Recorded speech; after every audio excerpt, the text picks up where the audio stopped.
Bonjour et bienvenue sur le plateau de Bonjour chez vous. Aujourd'hui, nous allons voir quelles sont les places que doivent occuper les chrétiens dans notre société. Bon lundi à tous. Bon lundi, Evelyne. Avez-vous passé un bon week-end? Eh ben oui. Eh ben Vraiment. oui. Ah oui, carrément. Oui. Ah ben ça fait Excellent plaisir, week-end. tu vois. Oui. Des bons week-ends, on aime ça. Dans mon église, c'est toujours bien. Oh, mais dans l'église des autres aussi. Mais j'y suis pas, donc je ne peux pas présenter ce que je connais. Mais t'es dans la même que moi. Hein. Oui. Apparemment, Jusqu'à présent, oui. vous n'avez pas passé le même week-end. Si. Il y a quelques temps, c'est ma femme qui a prêché. Là, c'était encore mieux. Ah bah elle oui, est c'est sûr. Aujourd'hui, nous allons parler de la place que doivent occuper les chrétiens. Chrétien, prends ta place, c'est notre thème du jour. Simplement parce que les chrétiens ont tendance parfois à s'effacer, à se mettre de côté ou à se sentir même peut-être inférieurs aux autres parce que à cause peut-être de la persécution, à cause de peut-être des humiliations qu'ils ont pu vivre, mais les chrétiens doivent avoir une place et une place de choix et ont un rôle à jouer aussi dans la société. Et on va en parler aujourd'hui. Et Jonathan, tu vas répondre à une question de Maëva de France aujourd'hui. Tu vas répondre à la question: est-ce mauvais pour un chrétien d'être compétitif dans son milieu de travail et dans ses études? On va essayer. On va essayer d'être compétitif. On va essayer de répondre à la question d'une manière convenable et enfin que Maëva en est pour son... Au Québec, on dit pour son rhume. Pour son quoi? Pour son rhume. Ah, je ne connaissais C'est une pas expression si québécoise. Qu'elle en est pour son- pour Donc, sa qu'elle en est pour... C'est ça. son Qu'elle ne argent. reste pas sur sa faim. Voilà, qu'elle ne reste pas sur sa faim, c'est pas mal Voilà. ça. Pour son rhume, quelle expression étrange. Peut-être qu'il y a plus de rhume au Québec d'ailleurs. On se demande pourquoi. Nadine, le livre de la semaine. Déliez cet homme et laissez-le aller. C'est un livre de T.D. Jakes. Alors, chrétien, prends ta place. Homme, tu seras délié et tu seras laissé aller après avoir lu ce livre. Tu l'as préparé longtemps, ce moment-là? Voilà. C'était magnifique. Aurélie, un témoignage d'un jeune homme aujourd'hui. Je ferais pas comme ça. C'est l'histoire de Paul Emmanuel, lui qui avait besoin d'une place dans une entreprise. On va voir comment Dieu a ouvert les portes. Ah oui, c'était plus soft quand même. Mais ça a l'air d'être un très bon témoignage. Ok, Anne, on commence avec toi dans la pensée du jour.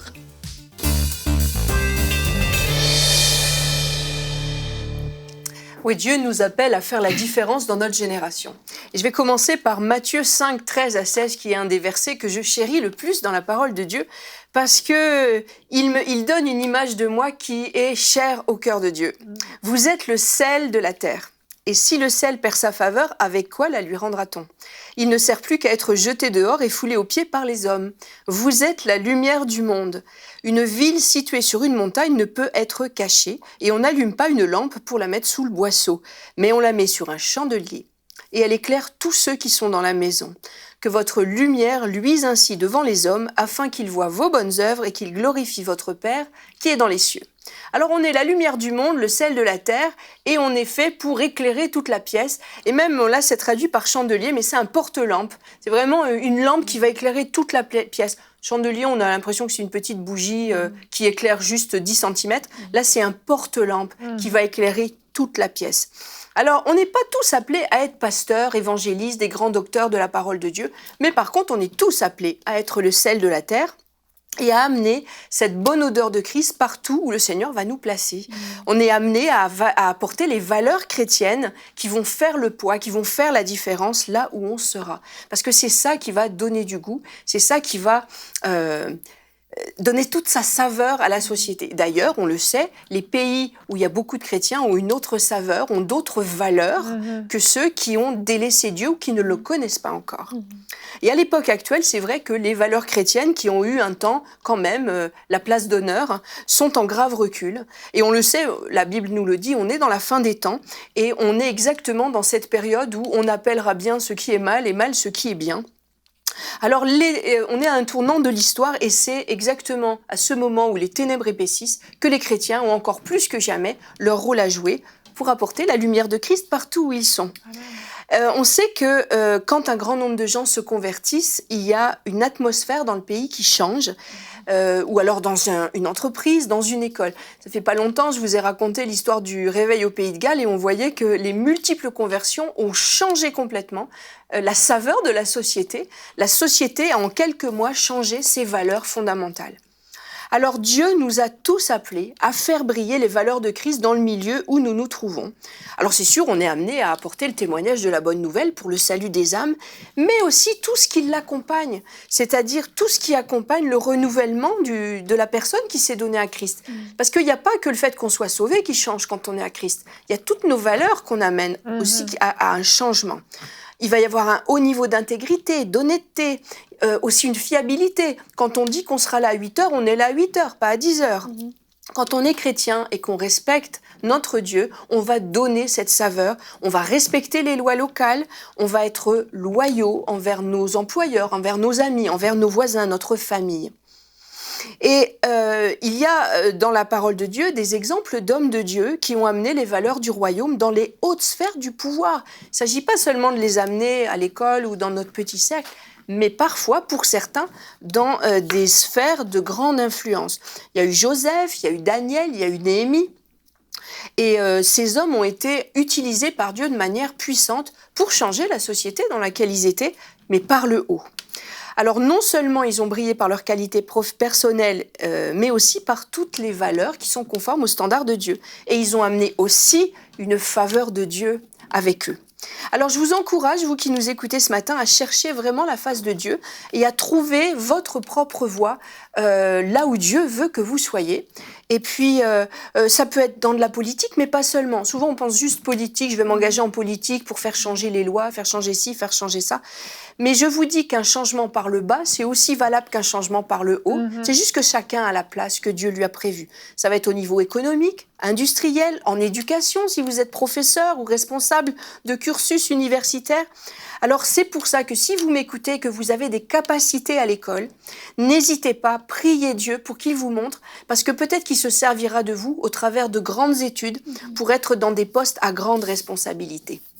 Alors c'est ça, Dieu attend de nous que nous soyons bien à notre place, que nous amenions la lumière de Christ et toutes les valeurs du royaume avec nous. Amen, amen. Moi j'aime beaucoup ce thème parce que je trouve qu'on doit relever notre tête en tant que chrétien et on a trop tendance à baisser la tête et à nous minimiser. Et oui, on est le sel de la terre, on est la lumière du monde et effectivement, si tu mets ta lumière sous une table, sous un lit ou sous n'importe quoi, ben, la lumière n'éclairera pas. Et parfois, c'est nous-mêmes qui nous mettons sous quelque chose pour empêcher notre lumière de briller. C'est même pas les autres, c'est nous-mêmes qui le faisons parce que on se sent inférieur. Et c'est une mentalité qui doit vraiment changer.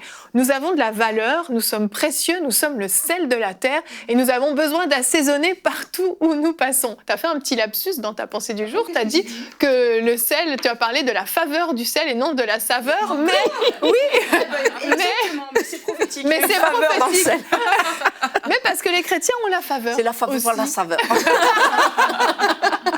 Et on va regarder notre verset du jour, un verset qu'on connaît assez bien dans le milieu chrétien, Deutéronome 11 au verset 24. On aime bien dire ça, hein, « Tout lieu que foulera la plante de votre pied sera à vous ». Et ce verset nous parle de lieux géographiques, premièrement, mais pas uniquement. Je crois que tout lieu où je vais me rendre, dans mon travail, dans une école, même dans un supermarché, à ce moment-là, non pas ce lieu ne va pas m'appartenir, hein, je ne vais pas devenir propriétaire du lieu, mais par contre, je vais pouvoir y faire quelque chose de grand qui va compter, je vais pouvoir y déposer ma lumière et ma saveur. Et je crois vraiment que si on se réveille chaque matin avec cette conscience-là de la valeur qu'on a et du rôle qu'on a à jouer autour de nous, on peut vraiment influencer la société comme Anne le disait. C'est ça, il y a un positionnement théologique qui est important ici et en fait, en analysant un petit peu, on voit qu'il y a un héritage d'une théologie catholique dans les pays francophones. je pense à la France, je pense au Québec, et que dans cette théologie, on entend souvent parler de vœux de pauvreté ou de dire on est petit troupeau. Alors que dans le milieu anglo-saxon et protestant, on n'est pas du tout dans le même cadre. Puisqu'on est au Québec ici, dans l'histoire du Québec, eh bien, les riches, c'était les protestants qui étaient les directeurs. Et puis, ceux qui travaillaient à la chaîne et à l'usine, c'était les catholiques. Et parce qu'il y avait comme une question de mentalité en disant, c'est notre place, on ne peut pas aller plus loin. Alors que dans le milieu protestant, et puis je parle devant un expert ici, là, je vais faire attention à ce que je dis, dans le milieu protestant, depuis dès le départ, eh bien, on est dans cette pensée que si Dieu est avec vous, si l'Esprit de Dieu est avec vous, eh bien, il y a un entrepreneuriat, il y a une faveur de Dieu, il y a une inspiration divine, et que le chrétien n'est pas celui qui va rester dans un petit quelque chose, mais qu'il est appelé à faire de grandes choses, y compris dans le monde du travail. Amen. Tu parles des protestants, mais d'ailleurs, ça a été une grosse perte pour la France quand il y a eu la persécution des gens qui se convertissaient massivement au protestantisme et qui changeaient de valeur, parce qu'ils adoptaient d'autres valeurs, les valeurs du royaume de Dieu, différentes. Je ne veux pas froisser les catholiques qui nous écoutent, mais c'est vrai que dans le protestantisme, il y a eu des valeurs qui, justement, se distanciaient de cet esprit de on est petit, on ne fait pas grand-chose. Et c'est devenu, la plupart du temps, de grandes familles industrielles qui sont parties avec la diaspora protestante enrichir de leur savoir-faire, enrichir de toute leur expertise des pays comme l'Allemagne, la Hollande, la Suisse ou l'Afrique du Sud, par exemple, où beaucoup la Suisse, je dis les États-Unis aussi, qui ont été des pays d'accueil pour toutes ces familles protestantes qui venaient de se convertir, ou qui étaient déjà protestantes pour certaines depuis le XVIe siècle. Donc c'est des familles qui avaient un autre système de valeurs qui leur permettait vraiment de sortir du lot et de venir à des positions d'influence. Il y a eu des grands juristes, des grands philosophes, des médecins, des grands industriels, des grands commerçants qui étaient de familles protestantes. Donc on voit que dans cette théologie-là, comme tu disais tout à l'heure, on se distancie et ça amène justement les gens à prendre des places de pouvoir, non pas parce qu'ils veulent régner sur les autres pour leur gain personnel, pas peut-être certains, mais en tout cas, moi je parle des vrais chrétiens. C'est pas le but. Le but, c'est vraiment d'influencer la société, et Dieu nous y place quand on est obéissant. Amen. Et j'ai quelques exemples pour vous. En préparant cette rubrique, je me suis dit, même à l'époque actuelle, là, c'est bien beau. Moi, je suis toujours tournée, l'histoire, c'est merveilleux. Mais maintenant, il y a déjà des chrétiens qui sont en position. Je pense il y a plusieurs pays d'Afrique qui ont, dans leurs instances dirigeantes, des chrétiens fidèles. Et ça influence la façon de gérer le pays. Je pense en particulier au Burkina Faso, au Bénin. Mais il y en a d'autres, si vous m'écoutez, vous pouvez mettre dans les commentaires. Ça m'avait épaté il y a quelques années, ça remonte peut-être à une quinzaine ou une vingtaine d'années, dans une église au Burkina Faso, le trésorier de l'église, c'était le ministre des Finances du pays. Ah oui. Là, c'est intéressant. Ah oui. C'était bien géré. Là, c'est ça. Tu me dis qu'il n'y aura pas de faille. Non, ça ne devrait pas, en tout cas. Je pense à la Corée du Sud. En Corée du Sud, on sait qu'après le réveil qu'il y a eu avec Yong Gi-cho, il y a beaucoup de gens dans des sphères hautes et même proches du pouvoir, des ministres, des secrétaires d'État qui sont chrétiens. C'est super. Et je pensais aussi, en ce moment même, le nouveau Premier ministre qui a été élu en Australie, ça fait peut-être 1 an de ça, Scott Morrison, est chrétien. Il s'affiche comme chrétien, même pentecôtiste. Et d'ailleurs, il a récemment parlé à Hillsong, la grosse église de Sydney. Et lui, il défend les valeurs chrétiennes ouvertement. Et c'est le Premier ministre, c'est lui qui décide. Il y a le Parlement aussi qui va peut-être des fois mettre des bâtons dans les roues. En tout cas, quand même. à la tête du pays, il y a quand même un chrétien qui s'affiche comme tel. Et d'ailleurs, j'étais chez ma fille dans le Queensland, ça fait pas longtemps, et elle me disait, au Queensland, il y a tellement de chrétiens que dans les lois locales, c'est interdit d'avorter. Donc les filles qui veulent avorter, elles vont ailleurs pour avorter, mais au Queensland, c'est encore interdit, ce qui est rarissime dans les pays occidentaux. Et puis au Canada aussi, je réfléchissais à ça, je dis en 2008, quand il y a eu la crise économique, où je vois aux États-Unis, ça a été la catastrophe. Mais nous, on avait un ministre de l'économie à l'époque qui était un homme de Dieu, qui s'appelait Jim Flaherty. Alors, je suis pas en train de faire de la politique, je dis pas pour qui je vote, mais Jim Flaherty, c'est un homme de Dieu qui était, parce qu'il est décédé peu de temps après, il était âgé, mais il a été à la barre pendant la période la plus compliquée, et il cherchait le conseil de Dieu. Amen. Et grâce à ça, le Canada a été préservé, parce que grâce à cet homme-là, il y avait des garde-fous contre les les dégringolades financières en cascade qu'il y a eu, comme aux États-Unis par exemple. Et le Canada a été préservé économiquement parce qu'à la tête des finances, au moment du plus fort de la tempête, il y avait un homme de Dieu. Donc oui, ça sert dans les hautes sphères et ceux qui y parviennent, mais que Dieu les bénisse. D'ailleurs, la Bible nous dit de prier pour ceux qui sont en autorité et c'est encore mieux quand c'est des frères, oui. quand c'est des sœurs. Absolument. Des sœurs aussi, hein. Des sœurs Oui. aussi. Ben oui, il y a des sœurs oui. aussi. Parce que là, je vois que des sœurs autour de moi. T'es obligé, quoi. Mais par contre, j'aimerais peut-être mettre un petit bémol parce qu'il y a certainement des gens qui nous écoutent et qui écoutent l'actualité et malheureusement, il y en a qui s'affichent comme chrétiens et qui sont de piètres dirigeants et qui nuisent beaucoup à l'évangile. Sans dire de nom, mais vous allez savoir de qui je parle, dans les années 80, début 90, en tout cas, il y avait aux États-Unis quelqu'un qui s'affichait ouvertement comme chrétien, mais qui par bien des égards s'est ridiculisé et a par là même ridiculisé la cause de Christ. En ce moment même au Brésil, il y a un chef d'État qui s'affiche comme chrétien, qui a été massivement élu par des chrétiens évangéliques et qui malheureusement prend des décisions politiques et de gestion de son pays qui sont à mon sens, catastrophique et qui donne une mauvaise image du christianisme et puis des valeurs de Christ. Alors, c'est une responsabilité aussi. Ça, arriver dans des positions de pouvoir en étant chrétien et en s'affichant comme tel, il y a une responsabilité qui va avec. Il y a du pouvoir, mais il y a toute la responsabilité qui va au-delà de notre propre charge, qui va aussi pour la réputation du royaume de Christ. Tout à fait. Mais c'est vrai que parfois, on a cette mentalité que justement, du fait qu'on est chrétien, on n'aura pas besoin de faire d'études, par exemple. Moi, je vais prêcher l'évangile, je vais gagner des âmes. Certains sont appelés à ça, mais d'autres sont appelés à aller en politique, par exemple, à avoir des places dans des entreprises importantes pour être des bons patrons au-dessus de leurs employés et pour apporter un témoignage justement de ce qu'est le vrai évangile. Certains sont appelés à être médecins, à être chercheurs. On en parlait avant l'émission. Hein. On croit vraiment qu'on peut être inspiré du Saint-Esprit en tant que chercheur, en tant que physicien ou autre. On a des rôles à jouer et le fait d'être avec le Saint-Esprit ne nous empêche pas d'atteindre ces fonctions, mais au contraire nous permet de les remplir de la bonne façon et d'être vraiment des hommes et des femmes qui sont utiles pour le royaume de Dieu dans cette société. Exactement. Les chrétiens, en fait, ils doivent... Dieu nous a appelés vraiment à exercer notre rôle sur la terre. Et on doit réaliser que sur la terre, il y a différentes sphères d'influence.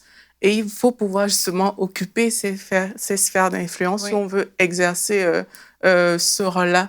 Parce que chaque fois qu'on va laisser d'autres personnes le faire qui ne sont pas chrétiennes, mais quelque part, le peuple va subir en fait toutes ces actions-là. C'est ça. Et nous, vraiment, en tant que chrétiens, on doit le réaliser et vraiment toutes les sphères. Il y a tellement de choses qu'on peut faire dans la société. Il y a les arts, il y a, je sais pas, le cinéma, la culture. Il y a tellement de sphères qui doivent être couvertes et tout le monde ne sera pas...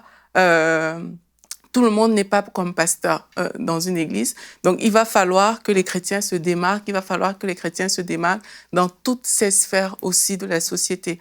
Et c'est comme ça qu'on va briller. Comme Anne disait dans la pensée, c'est que Dieu n'a pas dit briller seulement sur le plan spirituel.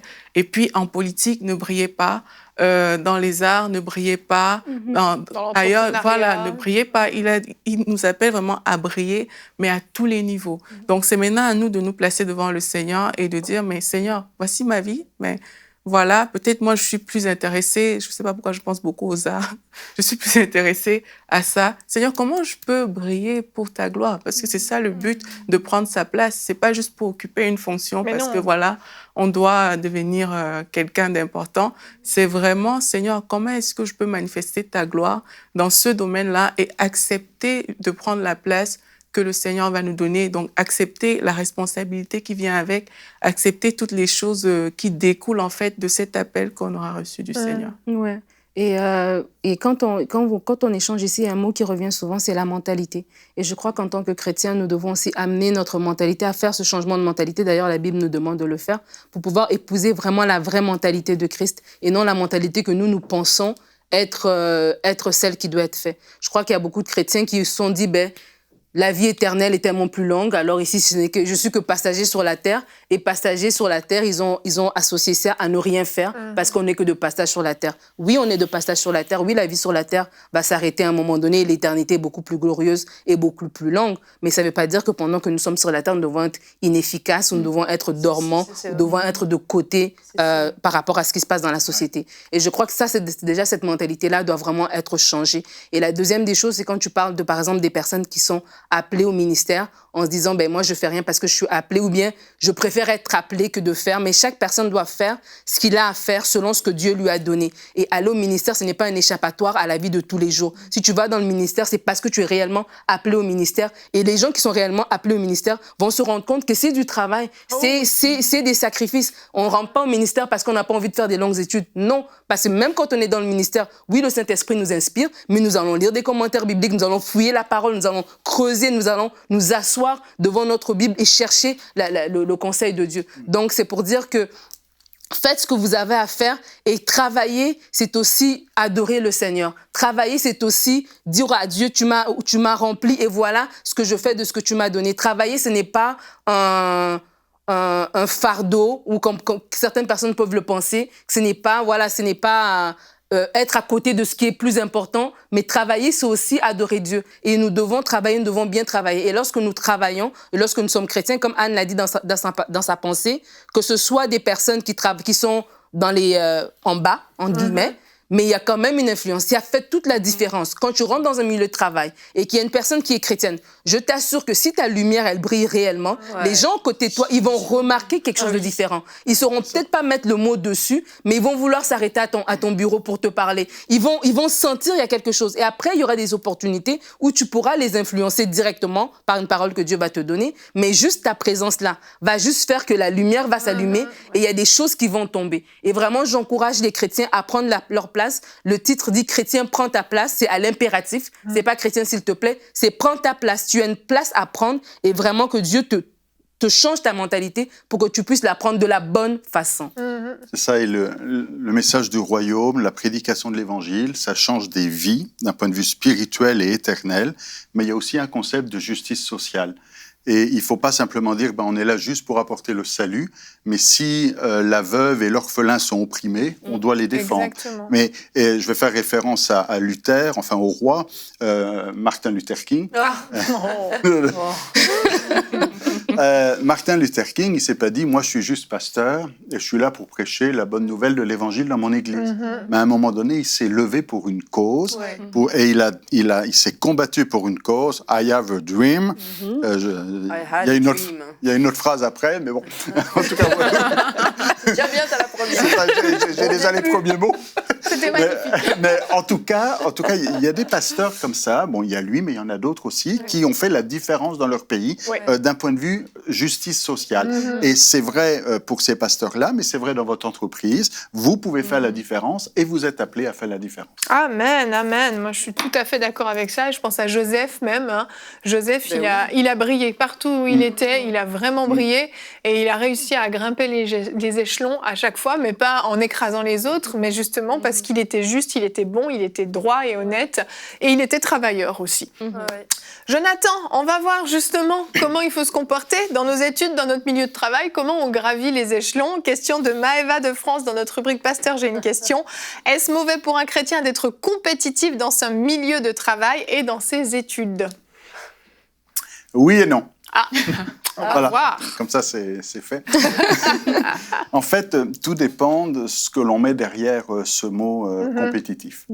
Parce que si on est dans un mode de compétition qui est empreint d'orgueil, en disant « je veux être le meilleur, je suis le meilleur, les autres sont nuls, moi je suis le meilleur », là il y a un problème. Parce que le chrétien n'est pas appelé à écraser les autres, mais au contraire à voir les autres comme étant supérieurs à lui-même, et plus à élever les autres plutôt qu'à les rabaisser et se mettre dans une position de dire « moi je suis au-dessus, vous êtes tous des minables, moi je suis le meilleur ». Donc dans ce sens-là, être compétitif, c'est mauvais. Maintenant, ceci étant dit, si on remplace compétitif par excellence, là, oui, nous sommes appelés à être dans l'excellence. Et ce serait normal et légitime que si dans une classe à l'université, au collège ou à l'école, il y a un chrétien un seul chrétien dans toute la classe, que ce soit lui le premier de la classe. Je suis d'accord. Et dans ce sens-là, bon, on va dire, est-ce que c'est compétitif? Ben disons, parce qu'il y a une faveur de Dieu. Maintenant, c'est pas Seigneur, parce que je suis chrétien, il faut que j'écrase les autres et que je leur montre qu'ils sont tous pervers, pécheurs et nuls, mais que moi, j'ai la faveur de Dieu. Donc là, il y a un problème. Mais maintenant, c'est quelque chose, en fait, qui doit venir avec humilité. C'est pas de dire je veux être le premier et le meilleur, mais c'est de dire Seigneur, je veux refléter ta gloire et que ton nom soit glorifié au travers de ma vie. Et c'est sûr qu'avec la faveur de Dieu, ben c'est normal. Et il faut pas considérer ça comme quelque chose d'illogique, d'anormal ou d'extraordinaire. Non, c'est normal que le chrétien soit en avant parce qu'il a quelque chose de plus. Daniel était plus intelligent que tous les autres parce qu'il avait la faveur de Dieu sur lui. Et même les autres, puis bon, on parle ici de la sagesse des Macédoniens. Enfin, je veux dire, il y avait une grande sagesse ici, mais Daniel, qui était le petit jeune qui venait d'Israël, on dit, c'est qui celui-là? Il mange même pas de viande. Bon, en tout cas, ce Daniel-là était plus intelligent pas parce que il avait un cerveau plus gros que les autres, mais parce que Dieu était avec lui. Hein. C'est bien précisé, heureusement, puis ça nous garde dans l'humilité. Oui. Alors que c'est vrai dans le milieu éducatif, dans le milieu scolaire, mais c'est vrai aussi dans le milieu du travail. Si un chef d'entreprise est chrétien, ce serait normal que son entreprise soit leader. Oui. Je pense à des chrétiens en Suisse qui sont leaders dans leur domaine parce qu'ils ont une faveur de Dieu avec eux, et c'est normal.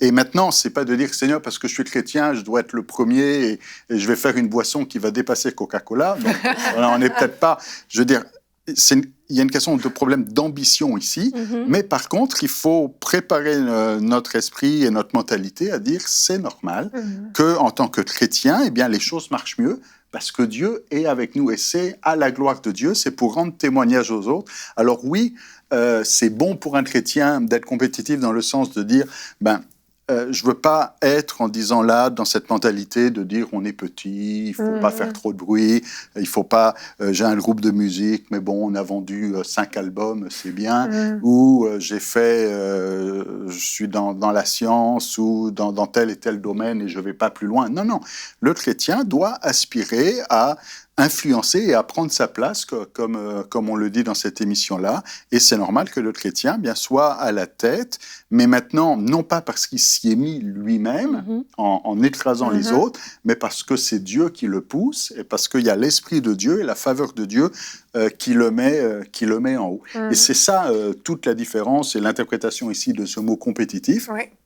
C'est bien d'être en tête, c'est bien d'être en premier. Maintenant, on comprend que tout le monde ne peut pas être en tête aussi. À un moment donné, si vous avez 5 chrétiens en disant « c'est moi en tête, non, c'est moi ». Bon, à un moment donné, on est en équipe ici, parce que ce n'est pas la gloire du chrétien qui est en cause, c'est la gloire de Dieu. Oui. Et donc, si quelqu'un d'autre est devant vous et puis qui rend gloire à Dieu en étant devant vous, eh bien, vous êtes content, parce que c'est Dieu qui est glorifié dans cette situation.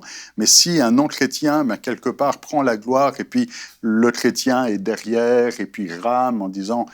on va dire qu'il y a quelque chose qui ne marche pas. Alors là, oui, c'est normal de chercher à avoir une position de tête. Amen. La tête et non la queue. Amen. C'est la Bible qui le dit. Oui, mais on refera un punk là-dessus. Un pasteur, j'ai une question. Un pasteur, j'ai une question. Tu nous amènes des punks sur le plateau. Ouais, c'est bon. On refera un pasteur, j'ai une question. Non, mais c'est tout à fait ça. Alors, si Jonathan vous a soumis une question, vous pouvez nous écrire à l'adresse pasteur-j'ai-une-question@emcitv.com parce qu'apparemment, il y a une petite subtilité dans ce verset que Jonathan pourra nous expliquer dans un prochain Pasteur, j'ai une question. Nous allons maintenant découvrir notre livre de la semaine.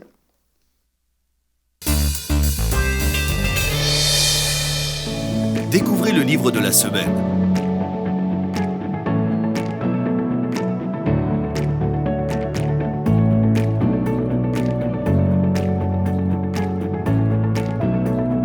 Disponible sur emciboutique.com.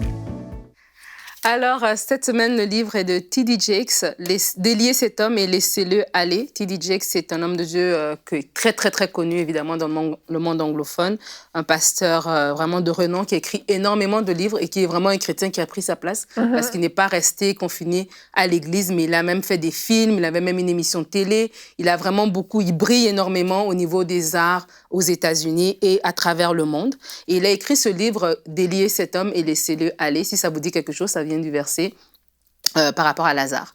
Et parce qu'en fait, c'est un livre qui est dédié aux hommes. Et c'est quand même agréable d'avoir un livre que pour les hommes. C'est rare. C'est très rare. On écrit souvent pour les femmes ou pour le chrétien en général. Mais pour les hommes, parce que vraiment, surtout pour les hommes, parce qu'il dit qu'il y a beaucoup d'hommes qui ont beaucoup de blessures, en fait, qui les maintiennent captifs, en fait. Et qui font qu'ils ne s'épanouissent pas à ce que Dieu les appelle réellement. Parce ils refont des choses, ils refont des schémas. Parce qu'ils ont des blessures d'un père absent ou des blessures de ce que la société les a projetés comme l'image qu'un homme doit avoir. Donc, ils ont un comportement qui s'adapte à ce que la société attend d'eux, que ce soit l'infidélité chronique, que ce soit la vivoter, toutes ces choses-là qui sont des comportements nocifs, mais que la société a dit, t'es un homme, tu as le droit de faire ce que tu veux et tu vis un peu à la légère. Et du coup, ces hommes-là, ils sont prisonniers et ils ne sont pas capables de prendre leur place en tant que chrétiens parce qu'ils ont toutes ces blessures-là. Et donc, il vient vraiment parler...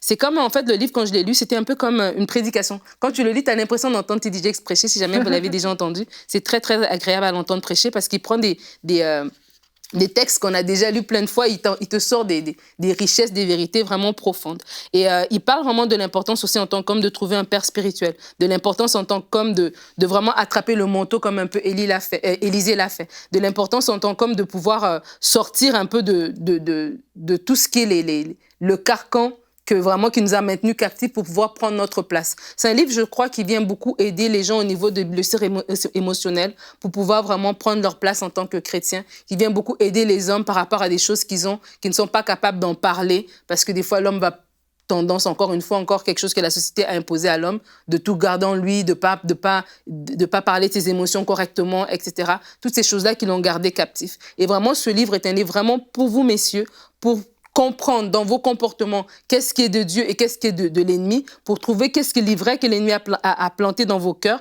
et d'arracher cet ivraie-là et de pouvoir vraiment entrer dans votre destinée, entrer dans ce que Dieu a pour vous. Donc, il dit ici que c'est un livre qui a été écrit pour les hommes et que toutes les femmes devraient lire. C'est ce que j'ai fait. Pour comprendre les hommes. Pour comprendre pour comprendre les hommes et pour les aider. Et vraiment, il est disponible sur emciboutique.com. Et comme j'ai dit, c'est rare d'avoir un livre que pour les messieurs et je trouve que c'est vraiment très important. Et en plus, T.D. Jakes, il a tellement une grande expérience. Il parle avec, oui, la parole de Dieu, mais avec tout ce qu'il a vu aussi dans son ministère. Donc, il y a plein d'exemples pratiques et qui vont vraiment venir nous toucher. Moi, je le lisais et j'étais assis au salon et puis avec mon mari qui regardait un match à la télé et je l'interrompais à tout bout de champ pour le lire une phrase parce que je trouvais que c'était tellement pertinent. Donc, vous avez... il s'est pas plaint, il m'a laissé rester assis à côté de lui. Alors, je vous recommande ce livre qui est disponible sur emcboutique.com. Merci Nadine. Alors mesdames, si vous voulez l'offrir à votre mari, soyez quand même sages. Hein, Tiens chérie, je pense que tu en as vraiment besoin. Ouais, ça c'est pour toi. Soyez sages. C'est bientôt peut-être un petit cadeau. Exactement, ouais. Mais je pense que c'est un cadeau à offrir oui, à nos maris, à nos frères, à nos pères. C'est effectivement un très bon cadeau. Merci Nadine. Nous continuons avec la rubrique témoignages.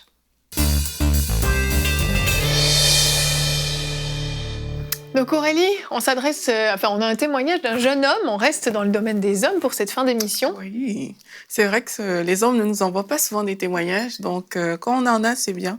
C'est bien de pouvoir mettre en valeur. Et aujourd'hui, c'est Paul-Emmanuel de France, en fait, qui nous raconte son histoire et il nous a fait une petite vidéo qu'on peut écouter. Bonjour, je me nomme Paul-Emmanuel Mbès. Je suis étudiant dans le domaine de la comptabilité et gestion au niveau de la France. Je profite de cette vidéo pour rendre gloire à Dieu et remercier toutes les personnes qui m'ont soutenu dans la prière de longue de près. Remercier également EMC TV qui, par ses enseignements puissants, sont une source de bénédiction pour la francophonie et le reste du monde. Oui, je rends gloire à Dieu pour son action dans le domaine de mes études. Pour concilier théorie et pratique, j'ai opté pour une alternance. Et durant cette période, l'ennemi m'a assailli avec des mauvaises pensées mettant en avant mon inexpérience. Cela ne m'a pas arrêté. Après avoir postulé dans plusieurs entreprises, tous n'ont pas répondu positivement, mais cela ne m'a pas découragé. Je me suis tourné vers le Seigneur et en recherchant véritablement sa face et une direction. Et durant l'émission AMC TV, Prière inspirée, le pasteur Jérémy Soudril va dire ceci. Dieu veut te bénir, Dieu veut agir dans ta vie, le Seigneur veut te donner ce que tu veux. Il est un père, tu peux demander tout ce que tu veux. C'était dans le même cadre de 8000 partenaires et je dis à Dieu, Père, bénis-moi avec cette alternance, je veux faire partie de cette alternance. Aujourd'hui, j'ai signé dans une entreprise et j'ai commencé mon alternance et je rends gloire à Dieu pour cela et je vous remercie. Que Dieu vous bénisse. Amen. Cool. Ouais, gloire à Dieu. Derrière des histoires comme ça a l'air simple, mais vraiment, il y a des gens qui cherchent des stages en France depuis des années et ils n'arrivent pas à trouver. Et là, on écoute 1 minute 30, on se dit, on peut se dire que c'est facile, mais c'est vraiment des situations parfois compliquées.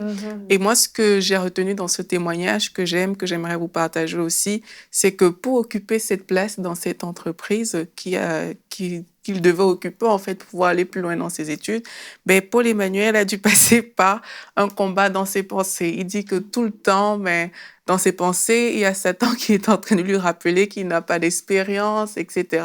Mais il a dû dépasser ces choses-là, en fait.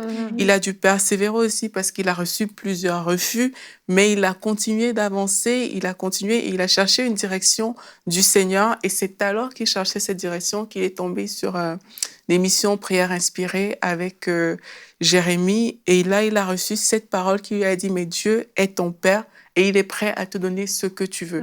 Et c'est vraiment sur cette base, avec cette parole, qu'il est retourné dans la prière pour dire à Dieu, Seigneur, donne-moi cette alternance pour que je puisse continuer. Et on voit comment les portes se sont ouvertes. Et il y a une petite phrase qu'il a dit ici, il dit qu'il savait toujours que Dieu est son Père et que Dieu va lui donner cette alternance. Et il a passé des entretiens et il dit, j'avoue, il y avait beaucoup de demandes pour ce poste d'assistant comptable pour étudiants en apprentissage. Mais sur les centaines de propositions, certainement meilleures les unes que les autres, c'est moi qui ai été retenue. Donc, Dieu a écouté sa prière et c'est ce que Dieu fait en fait. Alors qu'on choisit tout simplement de nous ouvrir à lui. Et moi, j'encourage toutes les personnes. Aujourd'hui, on a parlé d'occuper sa place. Il y a des personnes qui se sentent tellement limitées dans beaucoup de domaines et qui ont, comme Paul Emmanuel, besoin d'aller vers Dieu pour dire, Seigneur, je veux occuper ma place dans ce domaine.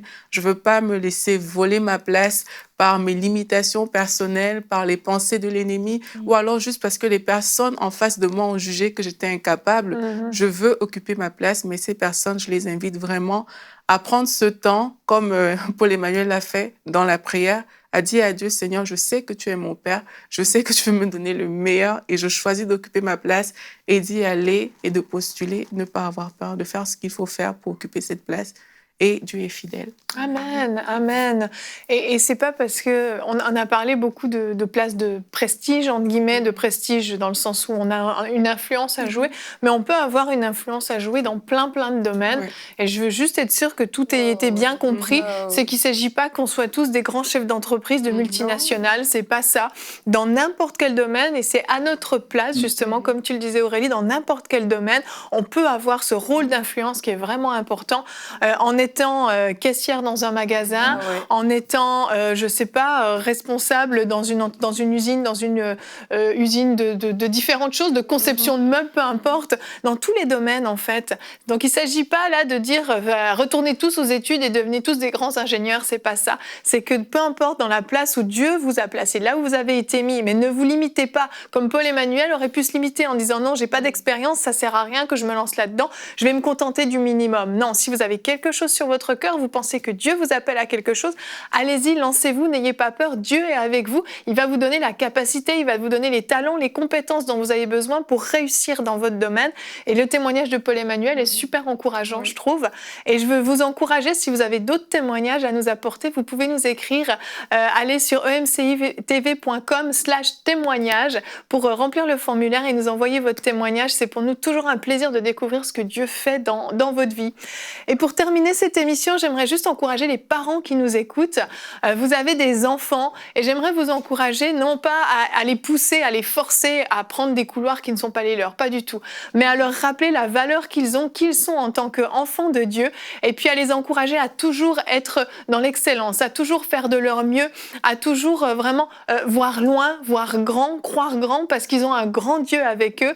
Et parfois, en tant que parents, on peut vraiment avoir un rôle qui va au contraire freiner nos enfants, les freiner dans leur destinée, les freiner dans leurs études, mais encouragez-les, économisez déjà pour financer leurs études prochaines. Soyez vraiment des parents qui vont être prêts à encourager leurs enfants, et vos enfants vous partagent peut-être des rêves qui vous paraissent complètement fous, mais qui sait si c'est pas Dieu qui leur a mis dans leur cœur. Donc ne les freinez pas, ne les découragez pas, mais au contraire, encouragez-les à aller de l'avant puis à rentrer dans leur destinée.